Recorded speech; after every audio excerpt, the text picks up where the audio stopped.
Just first of all, is there any team news ahead of Sunday? And secondly, particularly on Liam Balogun, who has been really almost quietly excellent lately. Has his form, do you think it's playing more regularly that's been helping Liam to achieve the levels of consistency?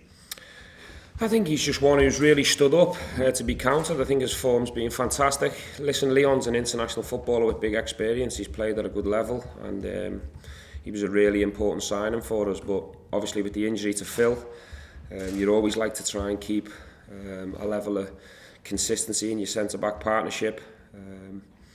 So he's stood up really well alongside there. We'll give Leon every chance for the weekend. He's not ruled out just yet. He's still a doubt because he left the pitch. We'll assess him as the day goes along, and we'll try and get him recovered. I'd still say he's got an outside chance for the weekend, but we also have to analyse the risk. So we'll make a really late decision on that one, but it's probably 50-50 where we stand. The rest have come through fine.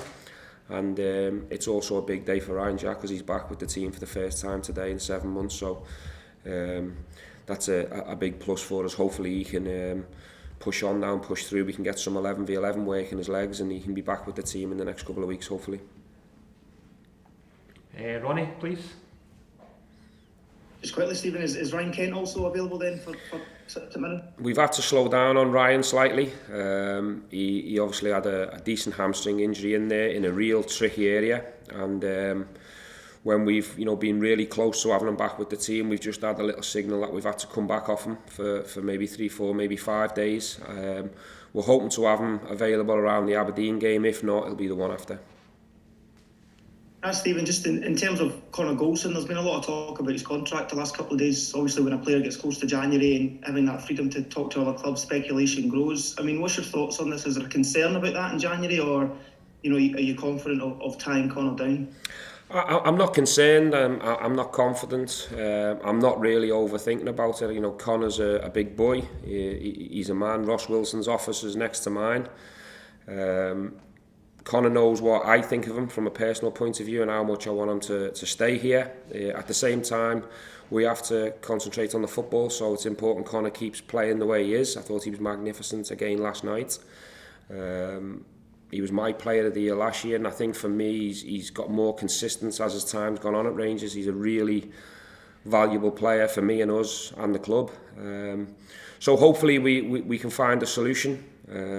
In terms of getting them tied up, I can't really go any further in terms of letting you know how much I want it to happen and how much I want him to stay. But at the end of the day, I'm not Connor, so I don't know what he wants, and I'm not the club, and I don't do the bank balances and the numbers. So for me, I can only tell both parties how much I want this to happen, and then it's down to other people to try and find a solution. Just quickly, if you would, in terms of both parties, is it the players' side that's holding it up, if you're so confident that you want to get the deal over the line? I don't know, maybe it's a bit of both. Yourself, when you're trying to find a negotiation, yourself, when your missus wants a few quid and you only want to give it a certain amount as a negotiation that happens, that's the way it works. So it's probably both parties. Mark, please. Good morning, Stephen. Good morning, Mark. Jim Goodwin's been given the time to slowly put together a team that's pretty hard to beat and plays good football. Would you like to see more clubs allowing their managers to develop that? Because I think we're in an era where we used to laugh at European clubs for the way they changed their coaches and their managers.